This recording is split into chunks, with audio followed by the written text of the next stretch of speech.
देवभूमि उत्तराखंड में नदियों को मां का स्वरूप दिया गया है। यहां से ही मां गंगा, यमुना, अलकनंदा और मंदाकिनी नदी का उद्गम स्थल है। हर दिन नदियों की पूजा होती है, लेकिन इन नदियों को दूषित किए जाने का काम भी यहीं किया जा रहा है। केदारनाथ यात्रा के नाम पर मंदाकिनी नदी में जमकर गंदगी फैलाई जा रही है। सीवेज सीधे मंदाकिनी नदी में जा रहा है और केदारनाथ के आसपास प्लास्टिक कचरे का ढेर फैला पड़ा है।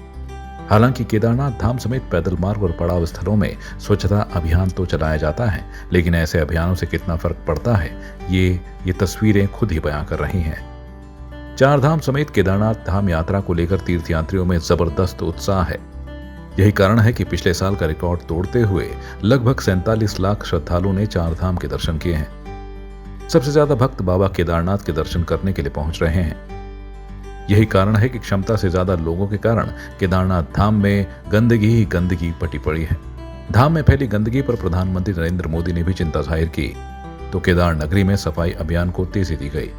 लेकिन धीरे धीरे समय बीतने के बाद एक बार फिर हालात पुराने जैसे ही होने लगे हैं। पैदल मार्ग सहित केदारनाथ यात्रा पड़ावों पर गंदगी के अंबार लगे हुए हैं। घोड़े खच्चरों की लीद सहित अन्य गंदगी को मंदाकिनी नदी में डाला जा रहा है, जिस कारण नदी की पवित्रता धूमिल हो रही है। ये तस्वीरें केदारनाथ धाम की स्याह हकीकत है। धाम जाने वाले रास्तों पर कचरे का अंबार है। सरकार की कार्रवाई नाकाफी साबित हो रही है, जिस कारण बाबा केदार के निवास स्थान को नुकसान पहुंच रहा है। हजारों टन कूड़े के साथ ही घोड़े खच्चरों की लीद को नदी में खुलेआम डाला जा रहा है। नदी में गंदगी करने वाले लोगों के खिलाफ कोई कार्रवाई नहीं हो रही है। केदार घाटी के बुग्याल अब टेंट कॉलोनियों में तब्दील हो चुके हैं। जहां तक नजर डालो वहां प्लास्टिक कचरे का ढेर दिखेगा। केदारनाथ धाम में तीर्थयात्रियों और शासन प्रशासन समेत स्थानीयों की लापरवाही प्रकृति पर भारी पड़ सकती है।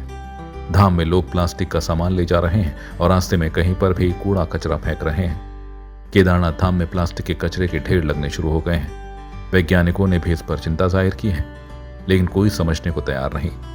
यह हाल तब है जब केदारनाथ 2013 की आपदा झेल चुका है। कहीं ऐसा ना हो कि स्थानीयों को रोजगार और सरकार का राजस्व का लोभ एक बार फिर प्रकृति को रौद्र रूप धारण करने पर मजबूर कर दे।